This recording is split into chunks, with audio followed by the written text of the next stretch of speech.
3 بیٹی ہے ایک باپ کو، پیغام آیا، بڑی والی بیٹی سے باپ نے کہا پیغام آیا ہے جس لڑکے کا اس سے نکاح کرو گی؟ تو بڑی بیٹی کہتی نہیں کریں گے۔ تو باپ نے پوچھا کیوں؟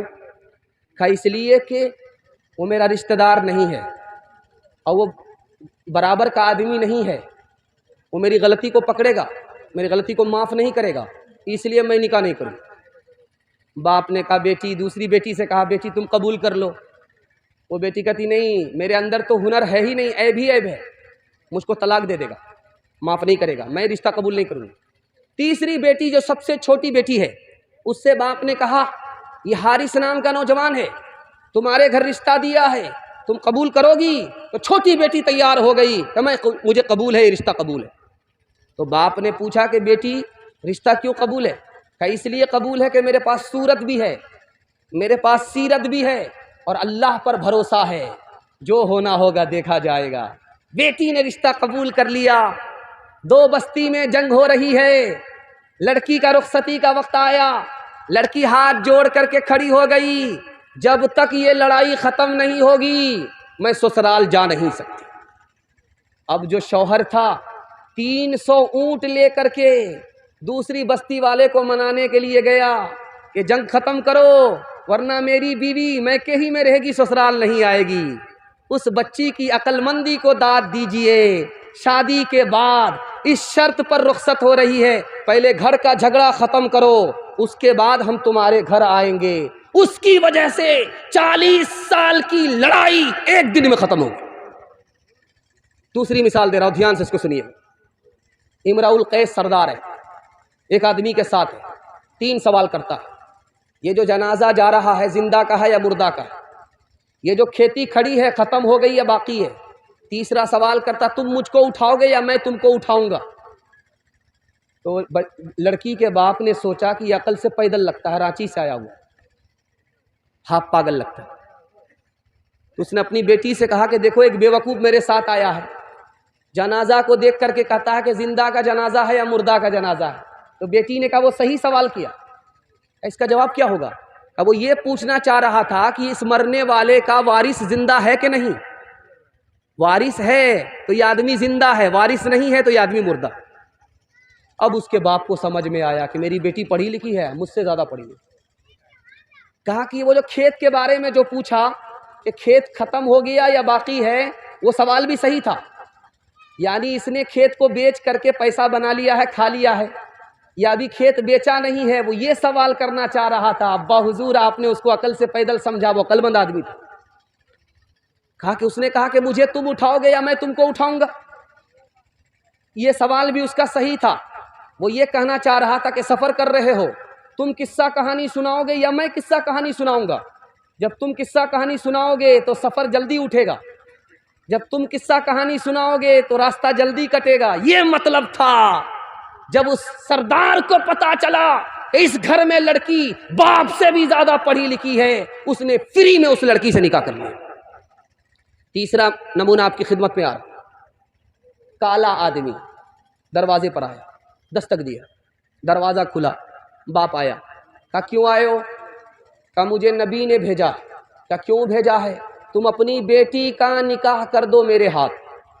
کہا تم شکل ذرا آئینے میں دیکھ لو، ہم کبھی بھی اپنی بیٹی کا نکاح تم سے نہیں کریں۔ بیٹی سن رہی تھی، بیٹی پیچھے سن رہی تھی، وہ آ کر کے ہاتھ جوڑ کر کے ابا سے کہتی ابا حضور آپ شکل کو مت دیکھو، یہ جوان جو آیا ہے یہ خود سے نہیں آیا ہے، اس کو رسول اللہ نے بھیجا ہے، آنے والے کو مت دیکھو، جس نے بھیجا ہے ان کو دیکھو، تم کو یہ رشتہ منظور نہیں ہے، مجھ کو یہ رشتہ منظور ہے۔ باپ بیٹی کے پاس آیا شادی سے پہلے، کہتا بیٹی میں نے تمہارے لیے رشتہ ڈھونڈ لیا۔ تو بیٹی نے کہا کیا رشتہ ہے؟ کہا سسرال بہت اچھی ہے، ساس سسر بھی بہت اچھے ہیں، شوہر بھی تمہارا بہت مالدار ہے، سونار ہے سونار، تم کو زیور پہنائے گا، سونا پہنائے گا۔ بیٹی خوش نہیں ہے، سر گاڑ لیا۔ باپ نے کہا اتنی اچھی سسرال مل رہی ہے تو خوش نہیں ہے؟ اتنا اچھا شوہر مل رہا، مالدار، سونا پہنائے گا تم کو، تم خوش نہیں ہے؟ تو بیٹی کا جواب سنیے، اللہ سب کو ایسی ہونہار بیٹی عطا فرمائے۔ اس نے کہا ابا حضور مجھ کو سونا نہیں چاہیے، نبی کی سنت چاہیے۔ لڑکا کے چہرے پر داڑھی نہیں، جو نبی کی پرواہ نہیں کرتا وہ میری کیا پرواہ کرے گا، مجھے اس کا ایسا لڑکا قبول نہیں۔ آخری نمونہ آپ کی خدمت میں لے کر کے آ رہا ہوں، جس کو دھیان سے سنیے گا۔ لڑکی کو مہندی لگائی جاتی ہے، لڑکی کو اپٹن لگایا جاتا ہے، تو آ کر کے دادی بولتی ہے کہ میری پوتی کتنی اچھی لگ رہی ہے، نانی بول رہی ہے کہ میری نواسی کتنی اچھی لگ رہی ہے، لیکن بیٹی کچھ نہیں بول رہی، مایوس ہے، غم میں ڈوبی ہوئی ہے۔ جانتے ہیں کیوں؟ بیٹی تعریف سے خوش نہیں ہے۔ کیوں؟ دو وجہ سے۔ ایک تو یہ ہے کہ میکے چھٹ رہا ہے، سسرال جا رہی ہے، ایک تو اس کا غم ہے۔ دوسرا غم یہ ہے کہ نانی تعریف کر رہی ہے، دادی تعریف کر رہی ہے، ان کی تعریف سے کیا ہونے والا ہے؟ میں جس کی بیوی بننے والی ہوں وہ شوہر تعریف کرے گا تب قابل تعریف ہے۔ آخری نمونہ آپ کی خدمت میں لے کر کے آ رہا ہوں، دھیان سے اس کو سنیے گا۔ شہر میں پیر صاحب آئے، عورت کو پتہ کرنا تھا کہ اصلی پیر ہے یا جعلی پیر ہے۔ تو پیر صاحب سے کہا کہ پیر صاحب اصلی پیر ہو یا جعلی پیر ہو؟ تو پیر صاحب نے سر اٹھا کر کے کہا کہ میں 1 نمبر کا پیر ہوں، 2 نمبر پیر نہیں ہوں، بیٹھتا یہاں ہوں، مدینہ دیکھ لیتا ہوں۔ تو عورت نے کہا ابھی 2 منٹ میں پتہ چل جائے۔ دسترخوان بچھا دیا،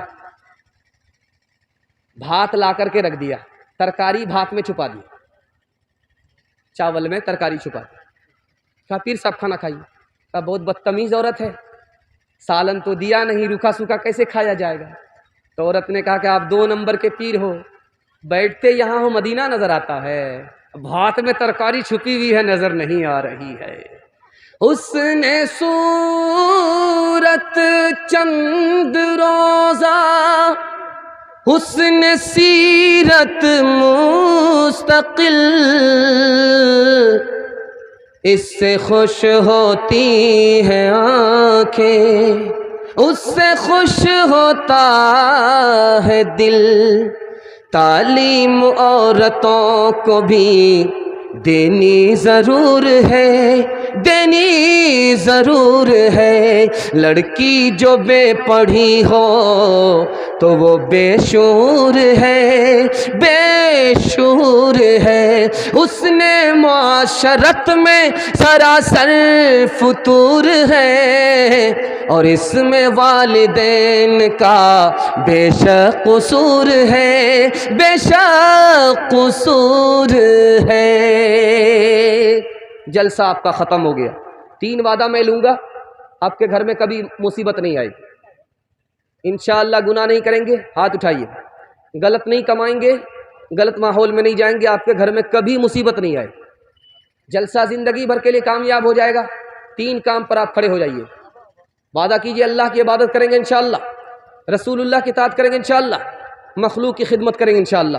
نہ کتابوں سے نوازوں سے نظر سے پیدا، دین ہوتا ہے بزرگوں کی نظر سے پیدا۔ نہیں سیکھا انہوں نے دین رہ کر شیخ کے گھر میں، پلے کالج کے چکر میں، مرے صاحب کے دفتر میں تھے، کیک کے چکر میں تو روٹی بھی گئی، بڑی شے کی طاق میں تھے تو چھوٹی بھی گئی، نہ مانی بات وائس کی، تھے پتلون کے چکر میں تو لگوٹی بھی گئی۔ وآخر دعوانا ان الحمدللہ رب العالمین۔